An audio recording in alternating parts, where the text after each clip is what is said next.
So I roll 3 dice and hopefully defeat the archer. Oh, that's only 8. That's pretty bad. That's really bad.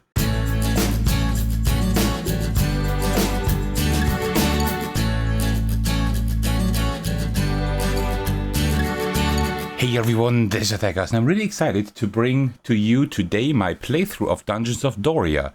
Actually, my second playthrough. Those of you who have been watching my channel for a little while may know that about a year ago, I would say, I already published a video on this.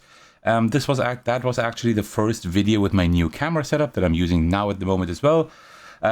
So it wasn't perfect yet because I was still trying the setup, but today you will get another playthrough. Today I will play through a scenario of the expansion Arcane Abominations, and then we will see how far I will get and if I will actually beat the scenario. Alright, before we get started, as usual, grab yourself a cup of tea and let's do this. Alright, there we go. So, how will I structure today's video? Well, I will structure it like most videos. I will set up the game first, then I will kind of show you around the setup, explain the gist of the game in just a few sentences, just so that you kind of know what this is about.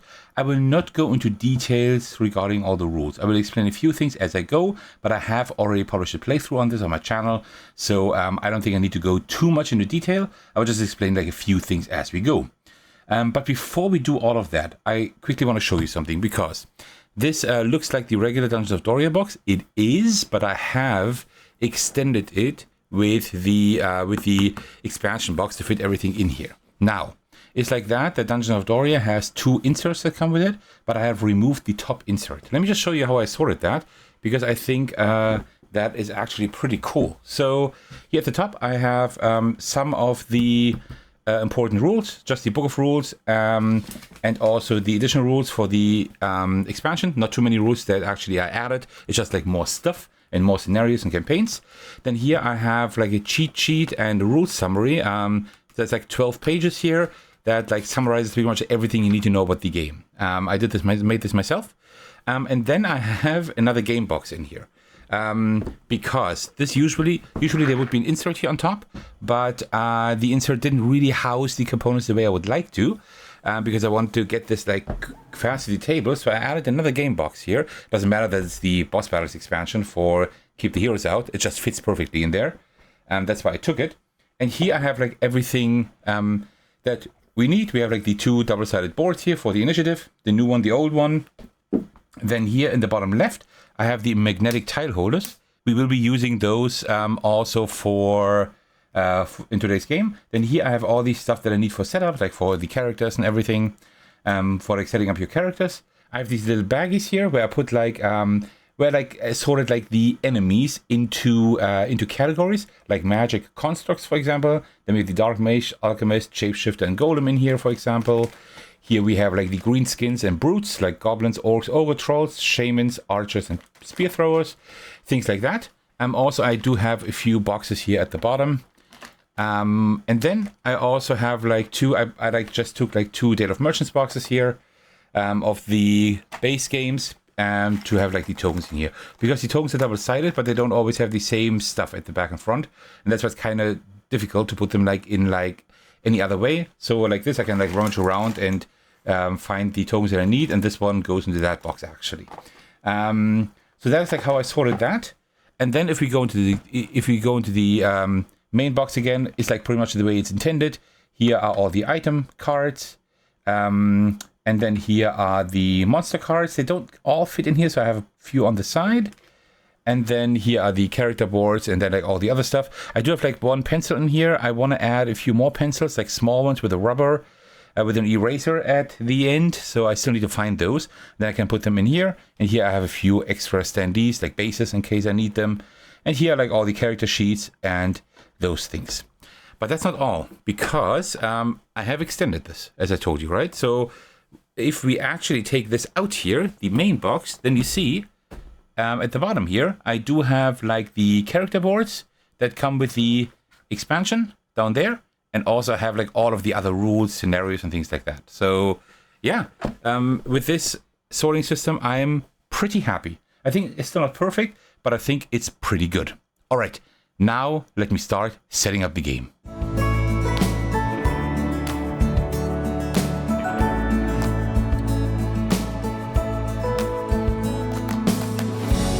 Alright, and with that, I have set up today's game. I hope I did not forget anything. So, let me just first show you what you see here.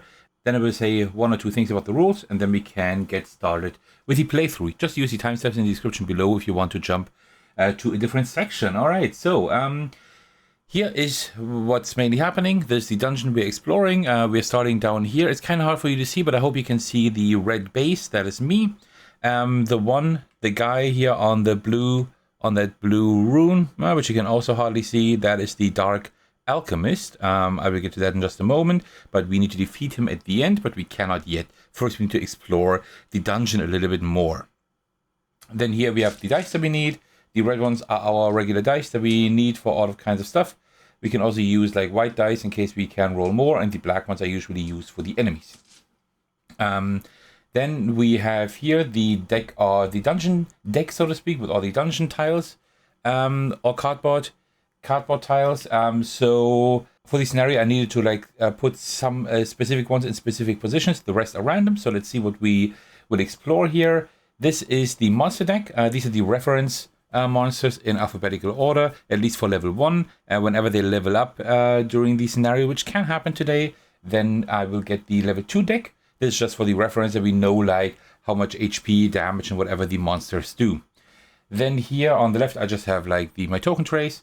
And here we have the initiative board. I will talk about initiative later, but here we actually have the game phases, the XP, and also the initiative track. That is very important. And down here we have our character. So I have decided to take the priestess. You can't really see it. I see the image here anymore, but it's that gal. There are two ways you can make your character. Either I can now take the card for the priestess, the character card, and then give it the stats that are written there. But I usually like to do it differently. I usually like to take all the item cards at the beginning that I get, the starting items, I think the healing spell and the sun staff, and then in a solo game you can draw 8 more cards. I think in a multiplayer game it's just 4. I'm not quite sure, 4 or 6. More cards, and then I equip everything that I want to equip, and then I actually distribute my stats here, similar to a role-playing game. In order to wear all of these items or use them, I need specific stats. So I gave myself these stats plus a bit more, and these stats are quite interesting because you always add 2 of them, like strength and constitution, for example. Then you divide that by 2, round it down, and that is like the health you have.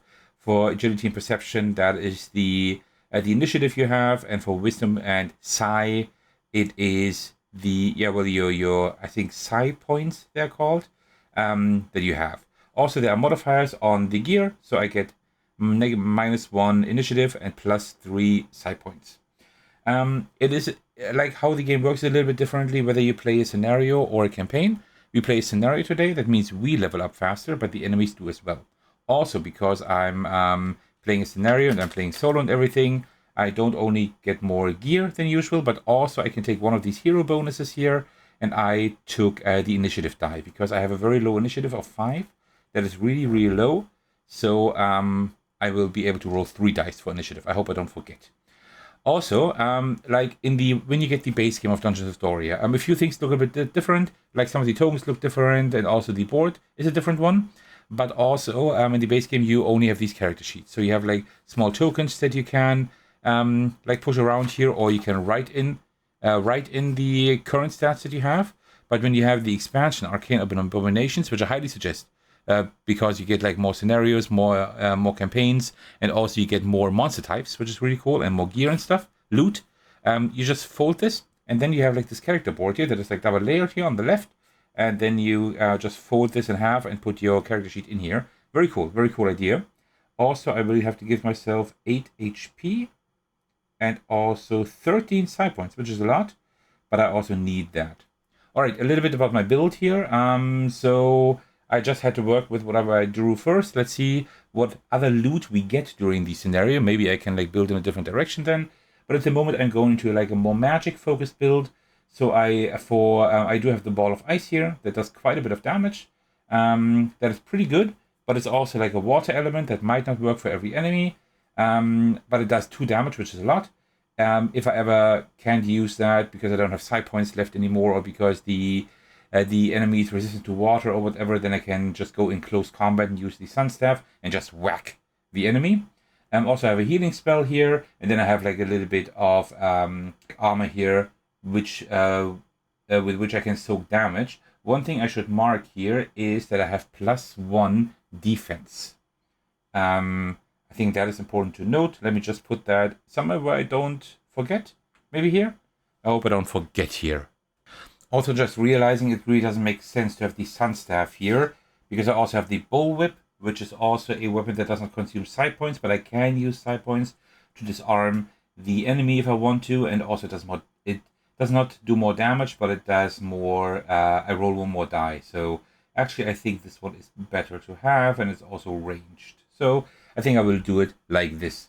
Alright, now about the scenario. We are playing a single scenario from the expansion here. We will be playing the scenario Bitter Potions.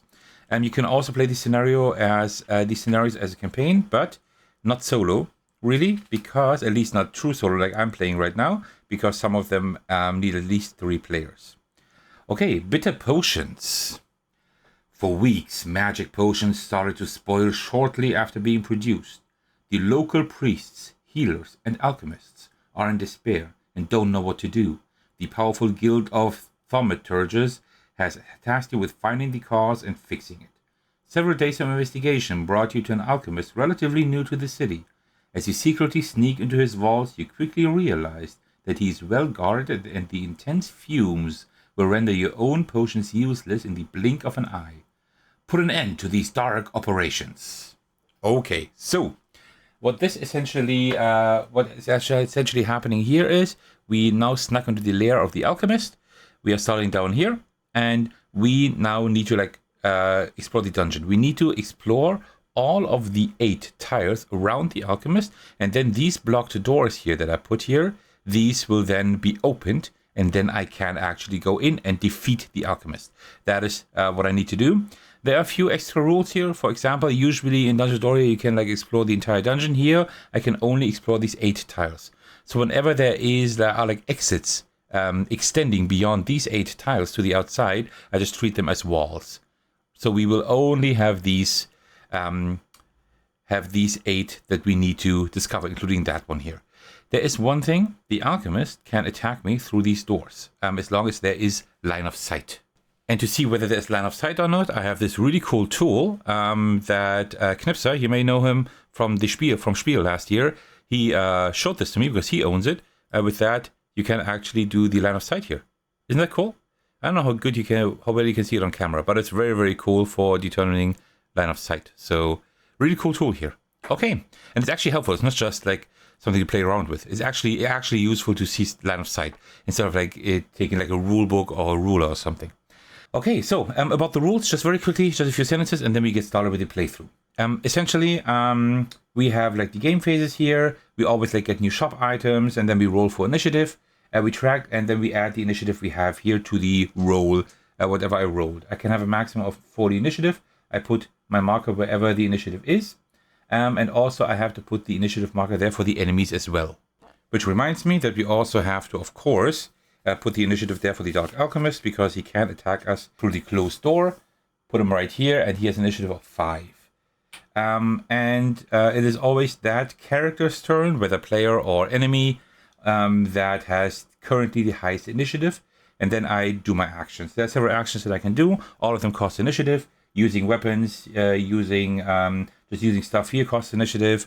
Moving, looting, all of these kind of things. Also, I just see that I forgot 2 looting spots here. I can start looting there already if I wanted to. But actually, I'm kind of happy with what I have at the moment. And then we have this doom counter that always goes around here.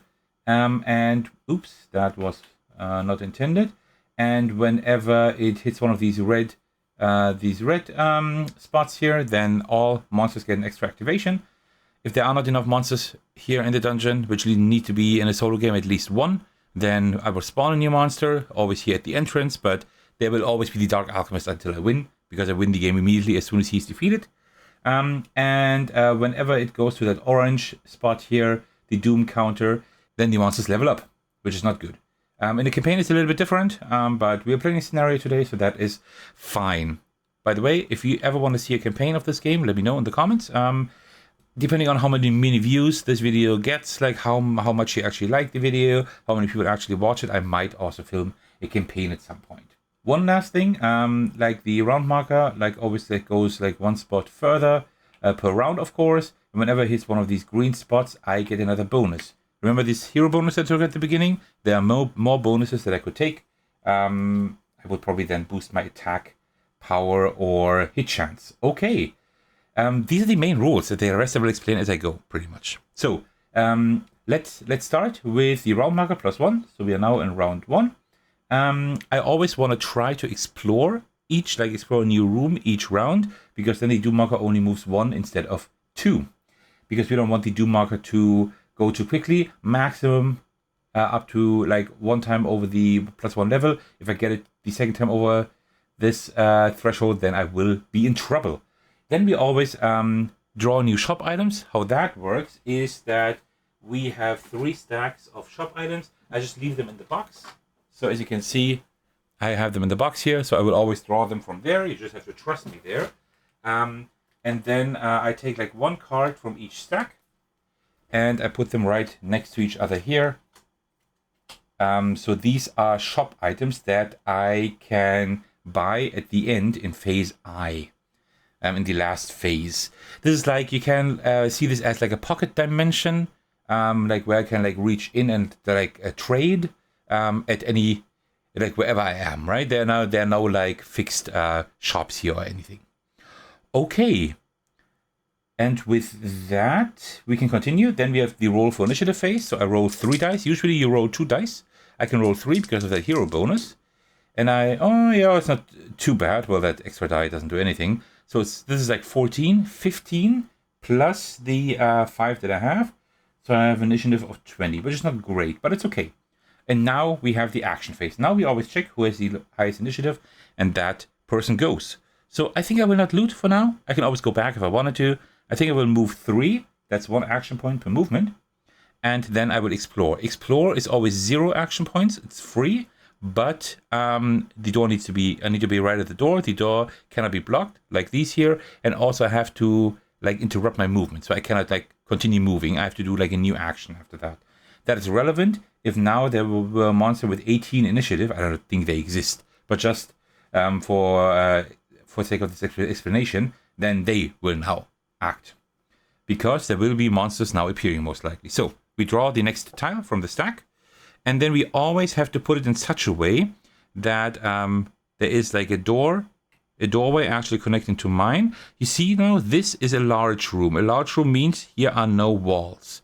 There is a wall here because of that room, but that means I have to now keep drawing cards until that large room is closed. So we will take another one of these cool magnetic tile holders. Again, a huge thanks to Viktor, the designer of the game, who actually hooked me up with like 10 of these magnetic tile holders. They're amazing. See, they just snap in place here. And then you can just put in the next thing here. So really, really cool. Oh, wow. This is pretty crazy because this actually is a large room. It extends up there. But actually this is not right. I need to connect like the large room side, I think, to that. So like this. So now here you see the room extends even further. So I would have to extend it further, but not in this scenario. In this scenario, we only have these 8 tiles here around. That's it. So this is like a wall. And here's the next doorway I can explore. So now you see, like, you may see these small symbols here, the white and red and the yellow one here.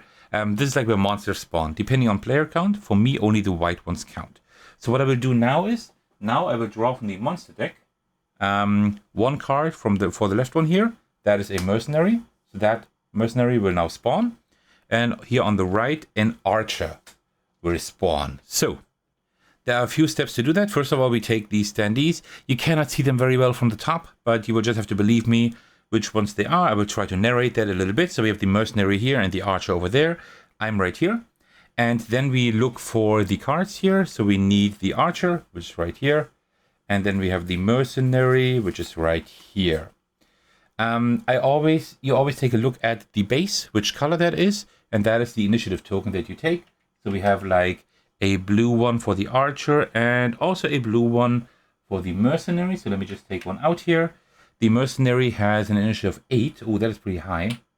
And the archer has an initiative of 9 even. So, and now you see, this was like the end of my action. And now we see like who has the highest initiative. It's still me. So I will now try to defeat the mercenary. I do have the ball of ice here, which has a reach of 7. And it does 2 damage. The mercenary has only 1 health. So actually I don't have to use the ball of ice. I can also take the bullwhip. It only does 1 damage, but that's enough. So I save up on psi points. Has a reach of 3. We always go orthogonally, never diagonal. So I have to move once more in order to get in range. That means that's 1 action point. I still have the highest initiative, so I continue. And then I see like if I have line of sight. Line of sight always works like this in this game, that you take just any point from your square and connect it to any point of the target square. So you see like easy line of sight, of course, right? But interesting would have been here. Here I would not have line of sight because this wall here is in the way. But I'm standing here, so I'm fine. So now I'm in range, so now I will attack. So I will take the bullwhip. The bullwhip has an initiative of 12, so I deducted 12 initiative, so I'm down to 4. So this is like my last action before the enemies go. And then I roll the dice that I hear. For spells, I always have to use these side points, like pay those as well. But for weapons, you don't have to. This is just an additional effect. And the bullwhip has the effect that for 2 side points after an attack, I can disarm the enemy, which means that they have 1 less die for rolling, for attacking me. Okay, so 3D means I get 3 dice that I can roll. These are all d10s, so 10-sided dice. And there is like this this mechanism of exploding dice, but I will get to that in just a moment, whenever it happens. Not yet. But that's a pretty decent roll. So I have 15, that's 24.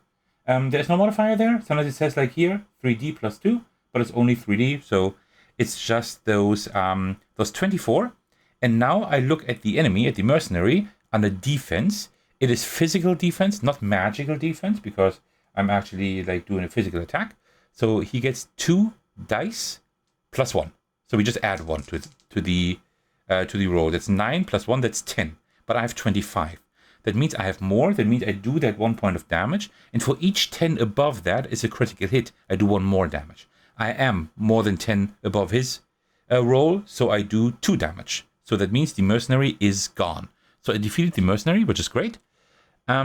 So we can remove the mercenary card here. Let me just put it back in the stack. I always put it back so I don't actually have to like search for it later on. So it's right here. And we remove the mercenary, of course, also from the game.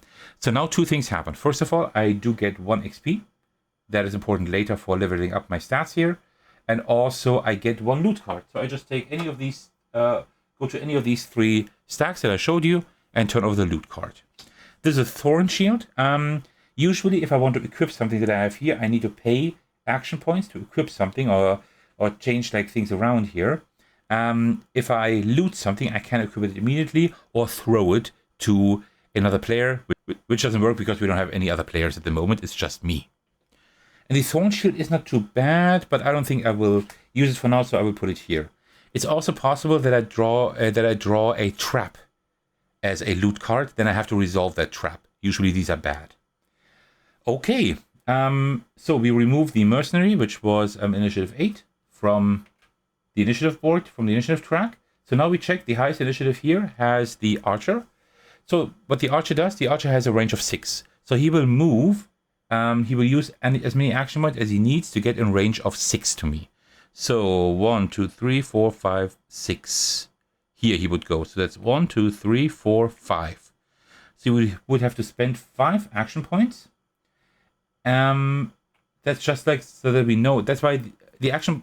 So the action points or the initiative points have 2 reasons for the enemies. 2 things they do. First of all, they tell you when they go, and secondly, how far they can move. So now he moved. Now the rest of the action points doesn't matter because now we just take off take off the initiative marker, and the enemy will just attack once. So we see here under attack, it's a ranged attack, but also a physical attack. 2d plus 4, so they roll 2 dice. Oh, we have an exploding die now. A 0 is always a 10, so we can now add another die and roll that. This is bad. All right, and this can like happen like over and over again. Oh, I should have taken a black die. Let me set that to the 4. So that's now 16, 20 plus 4. So it's attack of 24. That's a lot. I have nothing to defend here. I have nothing to that gives me any defense. So what I can do is I can just do a regular dodge. That's 2 dice. So I will just roll 2 dice. That's a 17. I have +1 defense, so I would be at an 18. That's still not enough. 20 is higher than 18. So I would receive the 2 damage the archer does. But what I can now do, I can soak that damage. Will I do that? I could soak the damage. Soaking the damage means that I will break like one of my armor items here, and then I can actually defend. But I think I will actually take the 2 damage. That's fine. 6. There we go. All of these enemies also have like specific abilities they have, but I'm only mentioning them if they're interesting. The archer, it's not interesting at the moment for the archer. It's just interesting if there are more than one target, and there's only in a solo game there's only one target always. All right. So the next initiative marker is the alchemist. The dark alchemist will move 2, and then he will attack. He can't attack through a blocked door. I cannot attack him. He has a range of 5. 1, 2, 3, 4, 5. Easy. So he can also attack me. He rolls 2 dice as well. That is 16 plus 3. That's 19. So I defend again. That is not enough again. So I receive 0 damage, but he will now poison me. So the Dark Alchemist never hurts me. He just poisons me. So that's not the right poison marker, I think. Give me just a moment. Ah, no, what's the right poison marker? There are like the old ones and there are the new poison markers. So let me check one of the new ones. There should be also new ones for those. I like put them all together just in case I need more. Okay, poison I will explain in just a moment. Okay, and now the next initiative marker is me. I still have 4 initiative left. So I have enough to move and then attack. Because, this guy has 1 health. So I can use my ranged weapon again for now. Range of 3. 1, 2, 3. So I move 1, 2, 3. So I still have 1 initiative. And now it's interesting. I have 1 initiative, but now I can use that 1 initiative to do... So I can go below 0 now. If I have 1 initiative and I use 12, then I'm at 0, but it's fine. I can use things that are more than 1 initiative. But I couldn't use anything anymore if I was at 0. So I can still use my bullwhip again. So I roll 3 dice and hopefully defeat the archer. Oh, that's only 8. That's pretty bad. That's really bad. He defends with 2 dice. Yeah, easy. He easily defends. Okay. Yeah, well, that was too bad. All right, that was the action phase. All the initiative markers are gone. So now we have the poison phase. Poison means that I roll 2 dice, and also I add my constitution and wisdom to that. So that's 19. And I need to get to a target number. I need to reach the number of 28 plus 2 times per monster level. Monster level 1 at the moment, so that's 30 altogether. So I need to reach 30. Constitution and wisdom, I have 19, so I need to roll 11 with 2 dice, which I made 13. That means for each success, I can remove 1 poison marker. And now I would lose 1 health per poison marker I have, but I got rid of the poison, so I'm fine. Then we have special actions. These are like mods and traps and zombies and other actions. Nothing that applies here in the scenario at the moment. And then we move forward the doom counter, either 1 or 2. If we have opened a door, which we have, that means only 1. Otherwise, we would have to move it forward 2. Usually, you turn over the turn marker to say that you have opened a door, to remind yourself of that, but I often forget to turn that over. Then we have the level up phase. Now I can use XP to level up. It depends like whether you're playing a scenario or a campaign, whether you play solo or with others. But in a solo scenario game, you only need 1 XP to level up. Leveling up means you can raise one of these numbers.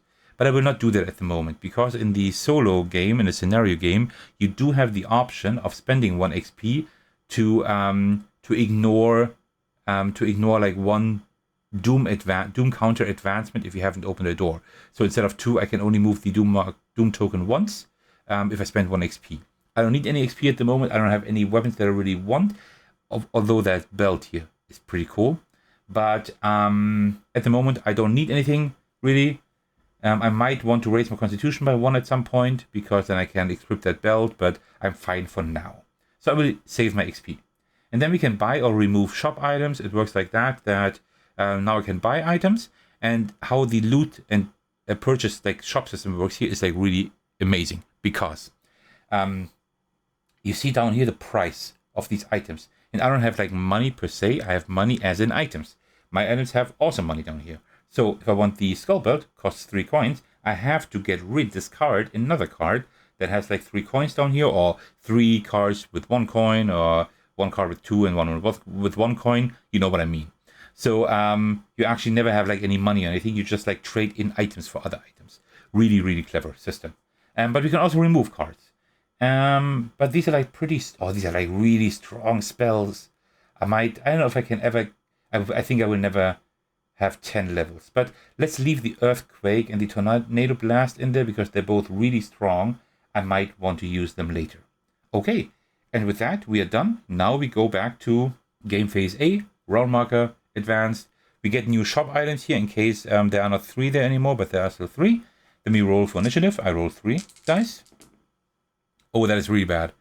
Of course, if it's like about rolling dice, it's always bad for me. It's 12 plus 5, so I get 17 only. So I'm up to 17. The Dark Mage still has 5, and the Archer still has 9. Okay, I need to defeat the Archer now, and then I need to move.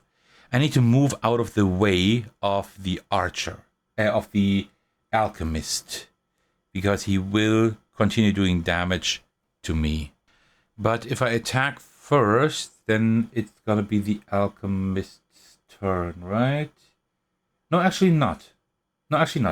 I can first attack. So, yeah, let me do an attack. I still have a distance of 3 here. I still have line of sight, obviously. So I can just attack the Archer. So I will do it with my Bullwhip again. That is 3 dice. Let's roll high, please. That was not great, but it's 18. It's okay. He defends with 2. That is 10 plus 2. That's 12. That's not enough. So I do 1 damage. And that is enough to defeat the Archer. That is 1 more XP for me. And also a loot. Let me draw 1. What do we get here? Oh, that is actually a trap. No ranged attacks possible. Place 2 markers on phase F. Remove 1 each following phase F. While markers remain, no ranged attacks are possible within this room. Okay. I don't really think I need to mark anything because I don't have any ranged weapons. The Bullwhip is not a ranged weapon, although it has range, but it still classifies here as a melee weapon. So I'm good there. And unless there is like an enemy gonna be here in that room, or it's gonna be in this room here, we are fine. So it's a trap, but we are able to resolve it. That means we do get 1 experience down there. That's nice. Okay, good. Let me just remove that. Or let me just leave it here as a reminder. So also we don't need the Archer anymore. Let me remove that one. And also remove this card here. Okay. So I had to go down 12 for that. So I'm at 5, just like the enemy. But if we are on the same initiative, then I can go first. I can decide who goes first, and I will definitely go first. And I will move into this room here. So 1, 2, 3, 4, 5. I will use all of the movement that I have. And now it's the assassin's turn, but he definitely doesn't have line of sight here. There are like too many walls in the way, so he cannot reach me. I might move him over here, so he will be ready next turn to get me. All right. No poison, no special actions. Doom counter goes forward 2. Because I have not explored the room, so open the door. So the Alchemist will go again, but he still cannot reach me, so the extra activation is in vain for him. Okay, and then I can now level up if I want to, but I'm still going to save my XP. I don't really need it at the moment, to be honest. And I will not buy or remove any shop items for now. I think I'm fine for now. Okay, so new round. we go here to round 3. And no new shop items, but I will roll for initiative. Please hire this time. This is good. This is not great, but the 0 here means it explodes and I can roll one more. That's 10, 15, 18, 21, plus 5, 26. That is decent. I can work with that. All right, I will use 1 action point to move there. Then I will explore for 0 action points. So let me get a tile holder here. And then we draw the next room. Oh, look at this. It's like a nice treasure room. Let me put it the other way because there's going to be an enemy. Well, actually, I can defeat the enemy immediately if I put it here. So now there's loads of loot. Oh, wow. I need to get like loads of loot tokens. I might actually loot a little bit here. Let's see. So there is one. There is one. Look at this treasure vault. This is absolutely amazing. We're going to be rich, boys. We are going to be rich, everybody. Nice. And then here we have an enemy. So let's see what enemy we draw. This is an assassin. Oh, that's cool. That's one of the enemies from the expansion. You see that because of the AA here. Arcane Abominations. Very cool. I think I have not faced an assassin yet. So that's going to be pretty interesting, actually. So, assassin here has only a reach of 1. Okay, so I can't try to stay at a distance. And wow, that is actually an initiative of 11. Wow. Okay, this is how he looks like. But we actually don't place the assassin. It says here that you don't place the assassin figurine. And when activated, you take like 1 rune marker for every rune color on rune tiles. So he will actually not start on the board now. He will start like when he's activated. So whenever we reach here, 11. Activation 11. So let's just wait for the assassin, I guess. Let me just put the figurine there. We don't need this one. I'm just going to discard this one now. The trap here because there's going to be no ranged combat. This should be 13. I don't know why it was 11. Okay, so he will now he will probably spawn here later on the red one. So will I think I will loot a little bit. So 1, 2, 3, 4, 5, 6, 7, 8, 9, 10. So I'm down to 14, and now I could loot. If I loot, the assassin will pop up. I suppose I could also just run through the room, but he will get me anyway.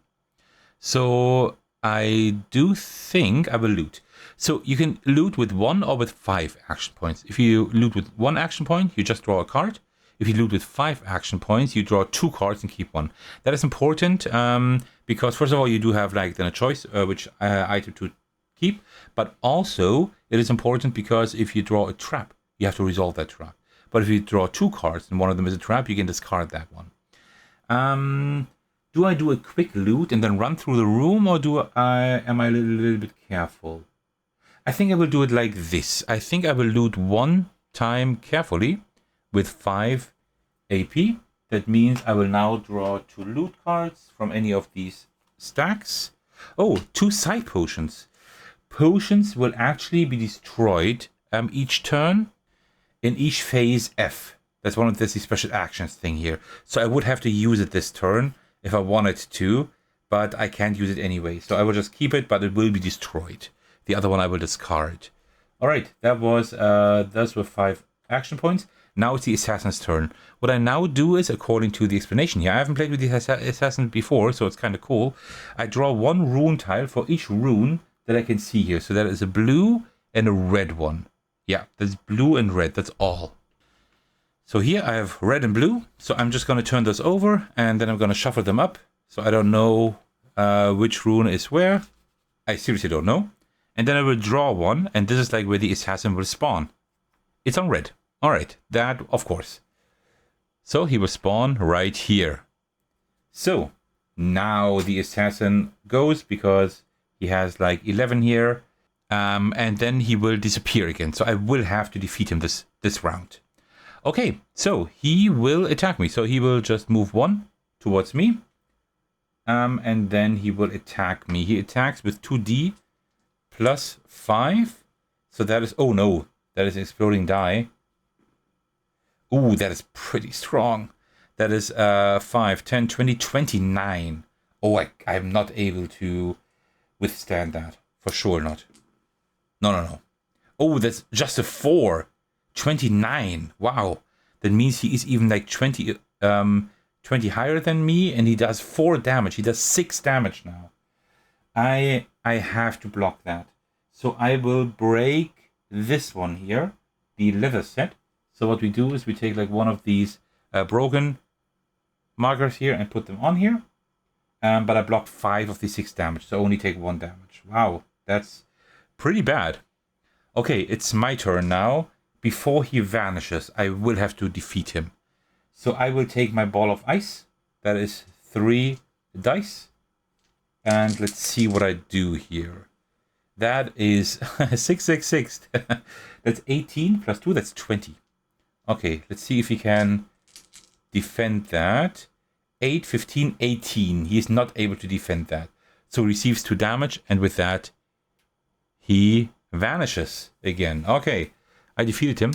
Good for me. But that was very scary. That is a great enemy design. Wow, I love that one.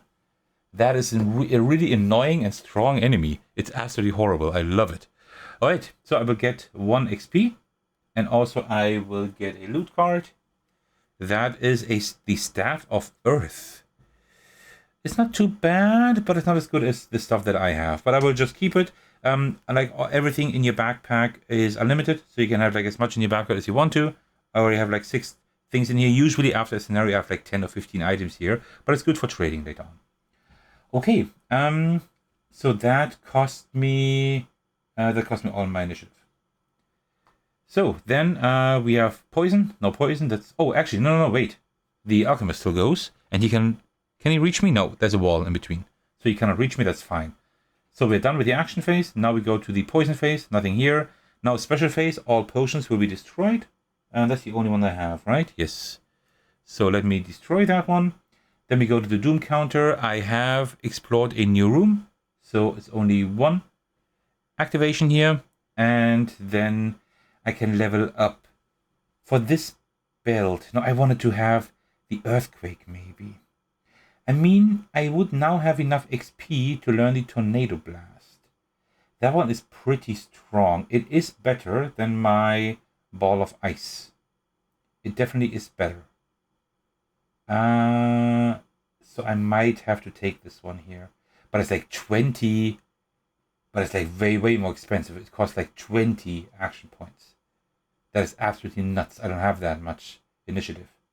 You know what? I will not level up yet. I don't know yet what I want to do with my levels. I'm kind of happy with what I have here.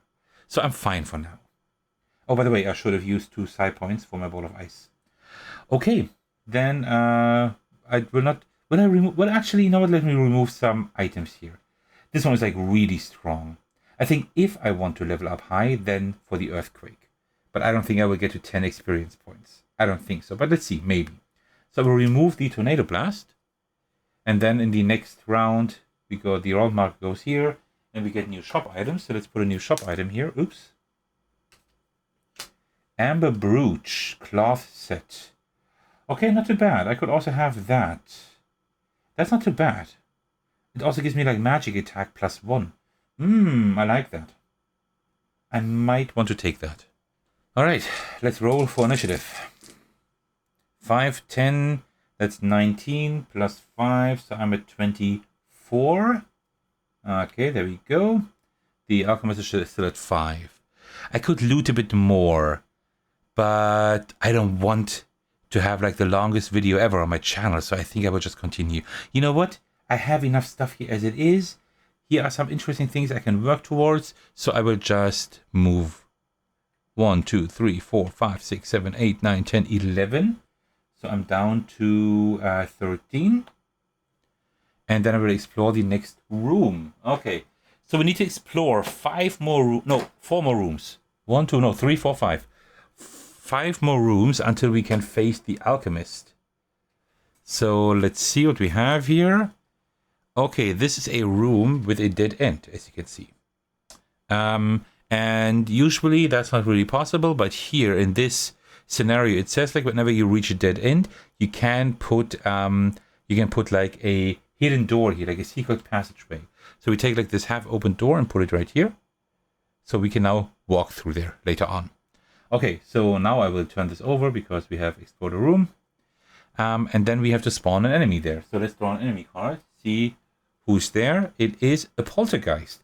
The poltergeists are absolutely annoying. I don't like those at all.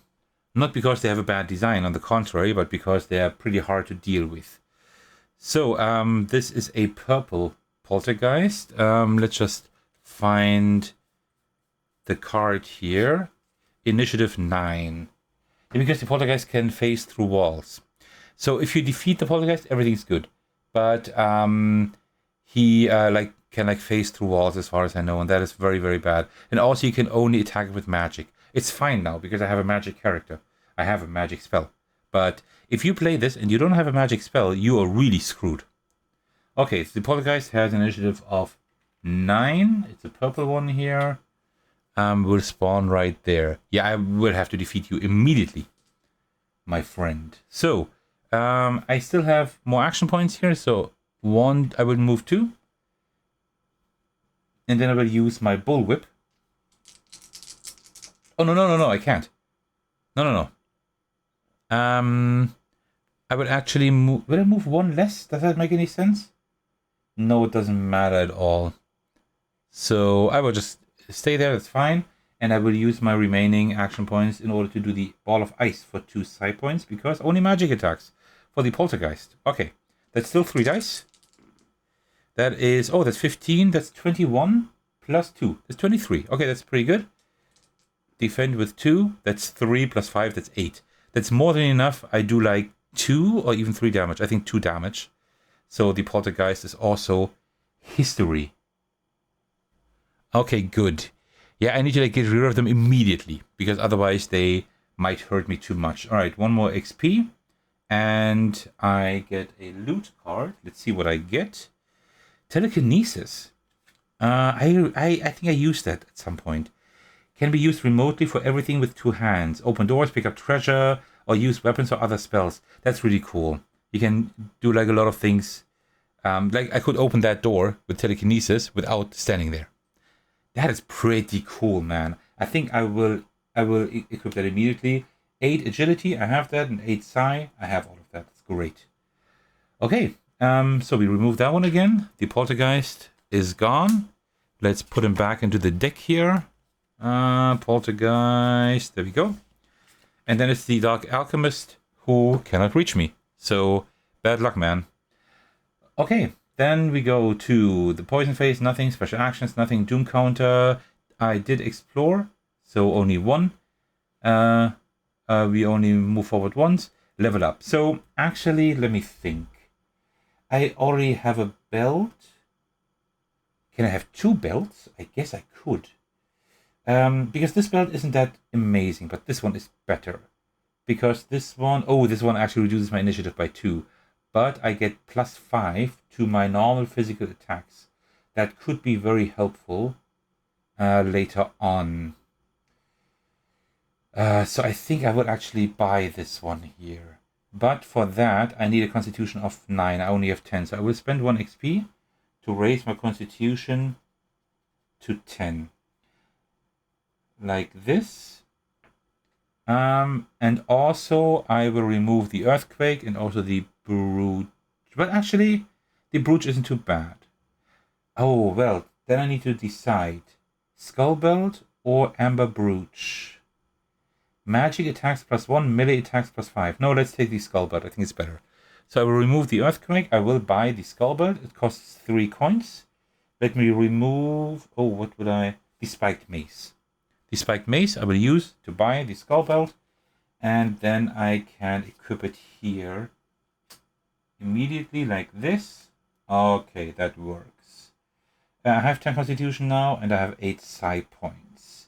Here I also need to raise my HP because I now have higher values here, and also heal by 1 with that. Okay, so we have all of that. That's great. The amber brooch I will still... will I keep it there? It's not that great anymore. I only have 2 accessory slots and these are better. So I will remove that one. Okay. Round marker +1. Let me put it like below that marker here. We gain new shop items. So let's draw 3 cards here. 1, 2, and 3. There now is a trap card here. And there are optional rules you can play with, but the regular rule with trap cards that you put in the shop are you can spend that money to remove the trap card. Otherwise, it will do nothing. There are also additional rules, like alternative rules, how to deal with that. But I usually play with that one. I think that one works well. Okay. Roll for initiative. Let's go. What do we have here? Battle Spear, not interesting. Poison Blade. It does... What does it do? I poison someone. Not that interesting. Okay. 6, 12, that's 20, plus 5. So we are at 25. No, we are not. I forgot to put that one here because we always have like 2 less initiative now. Oh man, initiative is really bad here. You know what? I might just use the XP to level up my initiative a little bit more because it's really suffering at the moment. I will do that at the end of the round. So, 6, 12, that's 20 plus 3, so I'm at 23. Man, my initiative points are really bad here. Okay, so what do? I will move 3 here. By the way, I forgot to put loot tokens here again. I always forget that. Oh, not always, but often. Let me put them here just for completion's sake. I don't think I will loot anything. It's just one scenario. If I were playing a campaign now, I might do it. But for like this one scenario, I don't need that. I'm pretty well decked out here, to be honest. All right, so let's explore the next room tile. 4 more to go. Now only 3 more to go. Like this. Let's see what we have here. Oh, it's a large room again. Okay, so we actually get 1 more room tile over here. That we will orient like this. That makes the most sense. All right, 1, 2 monsters will be spawning. Let's see what we can deal with. A ghoul and a mercenary again. Oh, okay, we already had the mercenary. So let's get the cards here. A ghoul and a mercenary. Okay. Man, this will be a long video again. For all of you still watching, thank you so much. I really appreciate you still watching. Although this is like a really, really long video. Okay, so ghoul and mercenary. So we have the mercenary right here. And the ghoul right here. So the ghoul will go here. The mercenary will go there. Both are blue. And we have 1 initiative 9, 1 initiative 8. All right. Oh, man. This is not amazing. So the ghoul is undead. With my sun's staff, I would do 1 more damage. But that's fine. The ghoul ignores the nearest target if there is a target with less hit points. Doesn't matter. I'm the only target. Poison claws. For every successful attack involving damage not blocked by armor, the target receives 2 poison markers. We don't want that. And the mercenary, as soon as a character stops on a square within range 1 to the mercenary, mercenary immediately has a free attack. Doesn't happen because I'm always in range. So I have a pretty good character for these enemies today. Yeah, this is like going better than I could have expected. All right, so let's move. 1, 2, 3, 4, 5, 6. Do I have... Yeah, let's move there. 6. And then I will use... Man, I still have a few side points, but not too many. How much... He has only 1 health. You know what? Let me use the bullwhip. How much should I walk? Oh no. 1, 2, 3, 4, 5, 6. So I'm down to 14. And then I will use my bullwhip for 12. So I still have 2 initiative left and roll 3 dice. Oh, that's pretty good. That is 21 plus 1 additional die. That's 28. That is really good. All right, defense is 12 plus 5. That's 17. So I'm 10, more than 10 above that. So I actually do 2 damage. It's fine. Only has 1 health anyway. So the goal is history. I gain 1 experience point and 1 loot. Oh, that is actually an armor piece. Nice.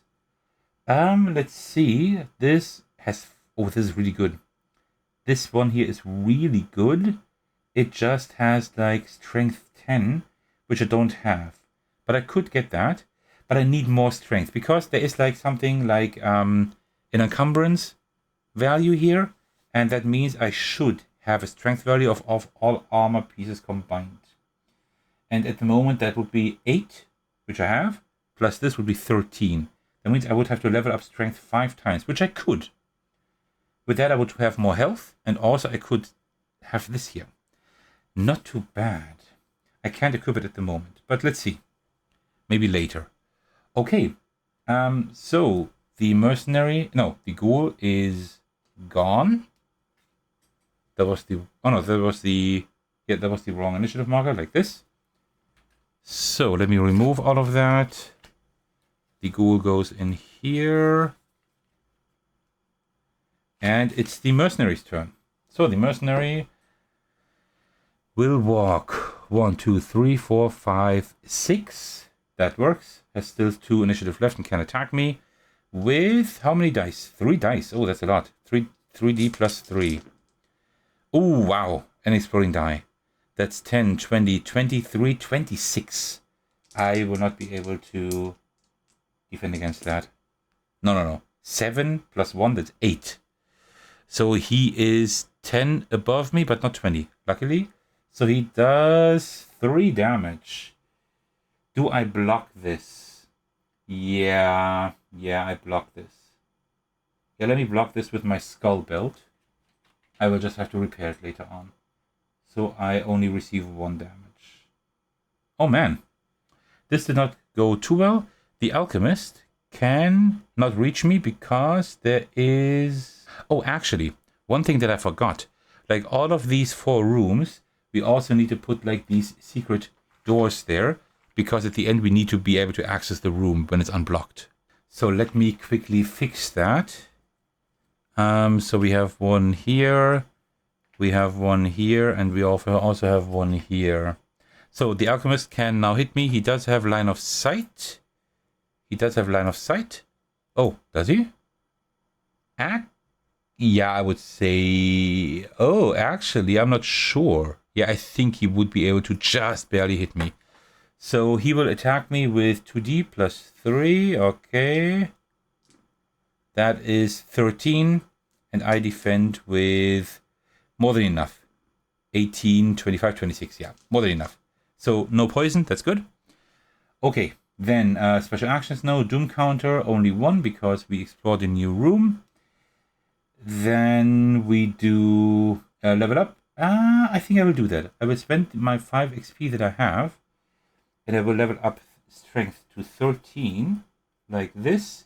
Then also I need to change this here, 23, that's 11 health now. So also heal by 2. Okay, that's interesting. I wouldn't have thought that I would go this heavily into strength, but I think it's good to have a bit more defense here. Okay, so buy or remove shop items. Yeah, I will buy off that trap for 1 coin. Let me get rid of, I guess, the thorn shield. Like that. Poison blade, battle spear, also not very interesting. Let me cycle those out as well.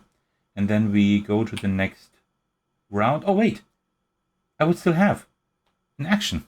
Let me attack this guy here with my bullwhip. I forgot that I still have 2 action points.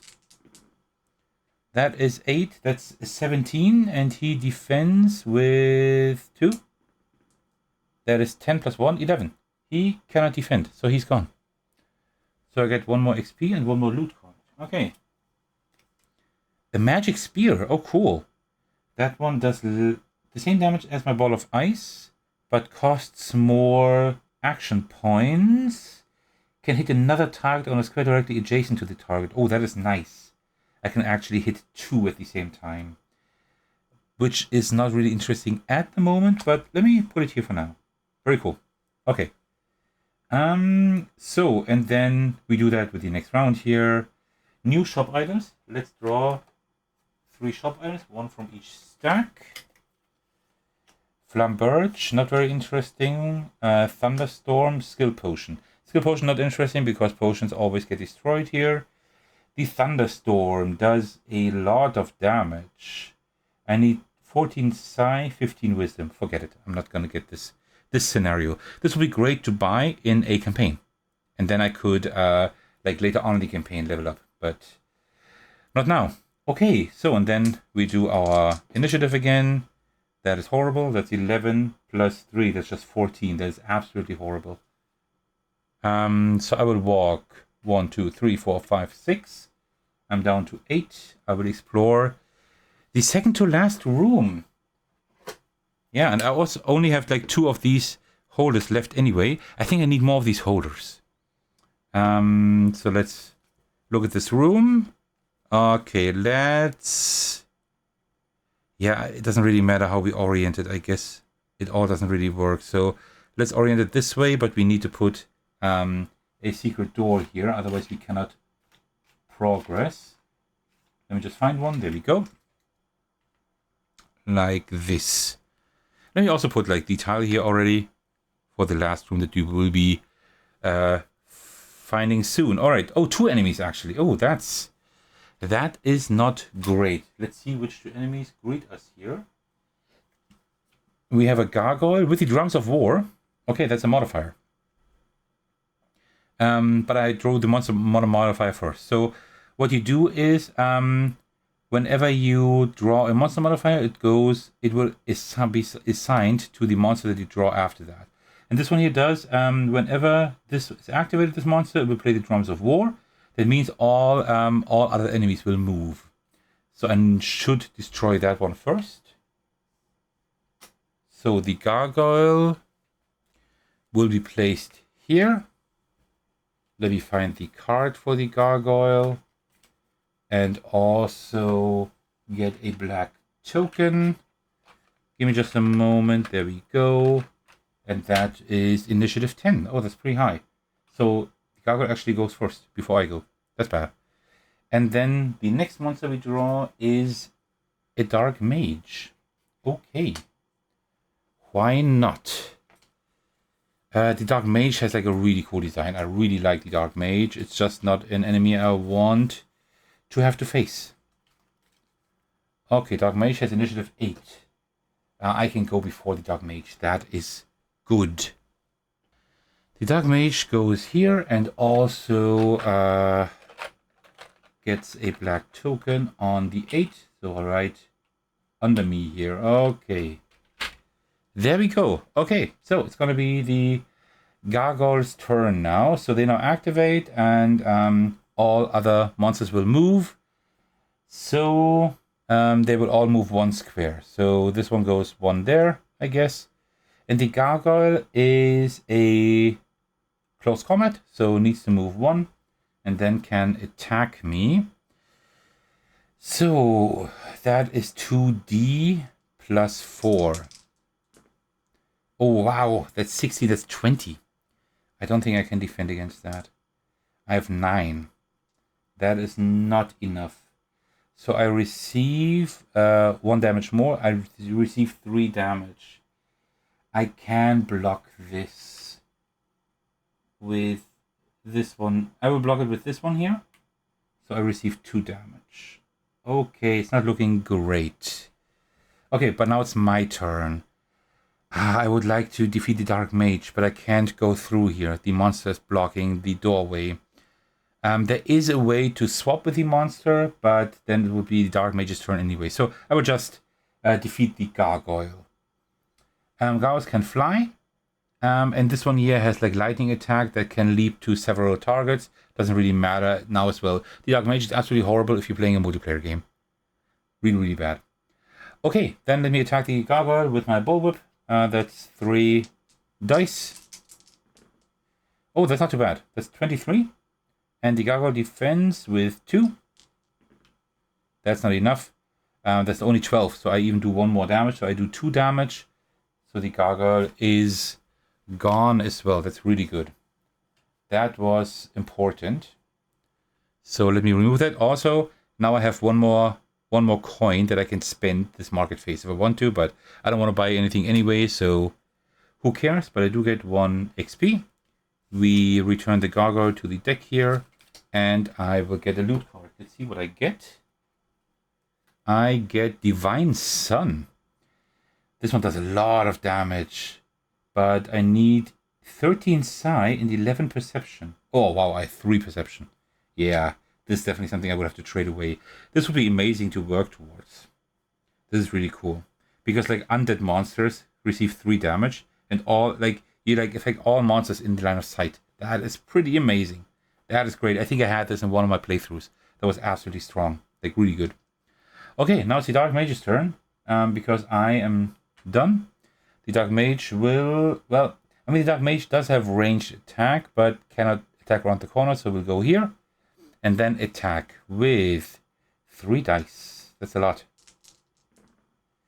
Oh, but it's a bad roll. 7, 12, plus 3, that's 15.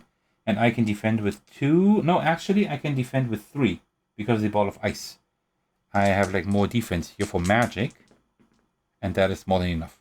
Actually, it's not more than enough. It's 16, this is 15, so I just barely made it. Wow, okay. Just barely. So the Dark Mage didn't do anything, that is great. The Alchemist will walk here, but cannot reach me. There is no line of sight there. No, there's no line of sight there. Okay, then we're done. No poison, no special actions, Doom counter. We go forward 1 till all monsters activate again. So the Dark Mage goes again. And attacks with 12, 15 again. I defend with 5, 13, 15. Oh no, that's 15 as well, but I need to be 1 higher. So I actually do receive the damage. That is 3 damage. Okay, I'm breaking all of my armor pieces, but that's the way it is. So let me do this here, so I block at least 2 damage of the 3. Okay, and the Alchemist still cannot reach me. Okay, then we do the level up. Do I level up anything? I could level up here a little bit to get a bit more initiative points, but you know what? Let's leave it for now. So I will remove all of these items. These are all not interesting at all. And then I will go to the next round. So, you see here, now we reach the bonus thing. That means I can now get another bonus. So either I do more damage with my attacks, or I can roll more dice. I think I will make my Ball of Ice stronger by being able to roll more dice. I think it already does 2 damage, which is good. I could also do +1 damage here. So I always do 1 more damage. Doesn't matter with which weapon I attack with. You know what? Let's do 1 more damage. +1 damage. I think that's fine. Okay. So now, don't forget, I always do 1 more damage when I attack. Doesn't matter which kind of attack. Okay, good. Then, Romarka, we did that. New shop items. Let's draw 1 from each stack and see what we get here. Swap places, rapier, and a studded helmet. Okay, interesting. Nothing really that interests me here. Okay, roll for initiative. Let's see what we get. Something good, please. Oh, that's good. Okay, so that's 10, 19, 25, 28 plus 3. That's 31. That is the highest I've had this game. I'm all the way up here. Nice. Alright, so the Dark Mage had how much? 8? Oh, it's still there. Yeah. I usually keep the enemy initiative trackers on here. Somehow, this game I really haven't. Okay, then let me attack the Mage with the Bullwhip, I guess. Yeah, I guess I will do that. So that's 3 dice. Oh, that's bad. That's just 11. And the Mage defends with only 8. Okay, I still make it. That's great. And I do 2 damage. Usually only 1, but I do 2 because of my upgrade. So that's why the Dark Mage is gone, because they actually have 2 health. Alright, I get 1 XP. And also I get another item. A Lightning Staff. Ooh, that's actually not too bad. This is not too bad. This is a pretty good weapon, actually. Okay. But is it better than my Bullwhip? It actually is. It actually is better. Yeah, you know what? Ah, but it has a range of 1 only, then. I like my ranged attacks. No, I will then not equip it. Okay. And so that was 12. 31 minus 12, that's 19. Okay, I still have loads of action points. You know what? Let me just 1, 2, 3, 4, 5 down here. So I'm down to 14. And let's look at the last room. Okay. We will have one more enemy there. Let's draw an enemy and see who it is. It is a gargoyle again. Okay, good. Then let's put the dark mage away and get the gargoyle out again. Gargoyle, you go right there. And you have 10 initiative. So it's your turn quite soon. So now we have explored all the rooms around the central room. So now all of these unblocked doors, these blocked doors are now unblocked. And now we can defeat the mage. The alchemist. I haven't put like the markers on here, but the alchemist has 4 health. It's like a player count times hit points plus what he already has, so 4. So what I will do is very easy, actually. I will try to make this quick. I will move 2 up here. Then I will repair my items. If they are from the same set, you just pay the initiative that is up there for the most expensive item. And I have 2 nature set items. So let me unblock these 2. Repair these 2 for 6. So I'm down to 6, and now it's the gargoyle's turn. The gargoyle will now move 10. 1, 2, 3, 4, 5, 6, 7, 8, and will attack me with 2d plus 4. Oh, wow, that is a strong attack. That is 17, 23, 27. Oh, I don't think I can defend well against that. 12. That means he does 3 damage. You know what? I will take the 3 damage. So I'm down to 1 HP. That's fine. You can fall below 0 HP. You will just have less initiative points then. As soon as you have minus 28 HP, you lose. Okay. But that was the gargoyle. Now it's my turn again. What I will now do is I will directly attack the alchemist. As soon as the alchemist is defeated, the game is over. So all I have to do is attack him once. Then I will get one attack from him. And then I will attack him next round, and then we should be done. But let's see. So I will, of course, use my ball of ice for 2 side points. So let's roll. That's 3 dice that I roll. Wow, that is a really strong attack. 10, 20, 23, 27. That is 36. Oh, we might just one-shot him now. 36. He defends with only 2d. So that's 15 plus 5, that's 20. That means we are more than 10 above his value here. That means I do 1 more damage for that. I do 2 damage for the ball of ice and 1 additional damage because of my level up. That's 4 damage I do to the Dark Alchemist, and he has 4 health. That means we defeat him in 1 shot. That was really good that I leveled up that hero bonus. And with that, we have defeated the Dark Alchemist. You defeated the Dark Alchemist responsible for the problems and completely cleared the tainted aura that had corrupted the potions throughout the city. Now that the sinister experiments have been stopped, the air is clear again, and the Thaumaturgist Guild declares your mission a complete success. And also when you defeat him, like all the other monsters, just flee. I would now receive 1 more XP and also 1 more item that is in a... Ooh, nice. Another helmet. In a single scenario, it doesn't matter because we're done now. But in a campaign, would be interesting. And yeah, that concludes my playthrough of Dungeons of Doria. This time with the expansion Arcane Abominations and with a scenario you haven't seen on the channel yet. So I really hope you enjoyed this little playthrough. Just like I said last time, I still really enjoy this game. This is like one of my most favorite dungeon crawlers. I like that it combines the classic formula of dungeon crawling with like the actions you have, and like going around the dungeon, looting, defeating enemies. It's like all like very, very similar to like classic dungeon crawlers, but it does have some really nice, unique ideas. One of them is the initiative track. I think that's amazing. The loot system is really good. The way you can like progress and get better is really great. And I also love the way they have campaigns, but also single scenarios. I think that is just amazing. I think this is really, really good. There's loads of replay value here. I can play the same scenario now again. It will be the same thing, but I will have different rooms. I will have different enemies. I might build a different character because I get different loot. That's very interesting.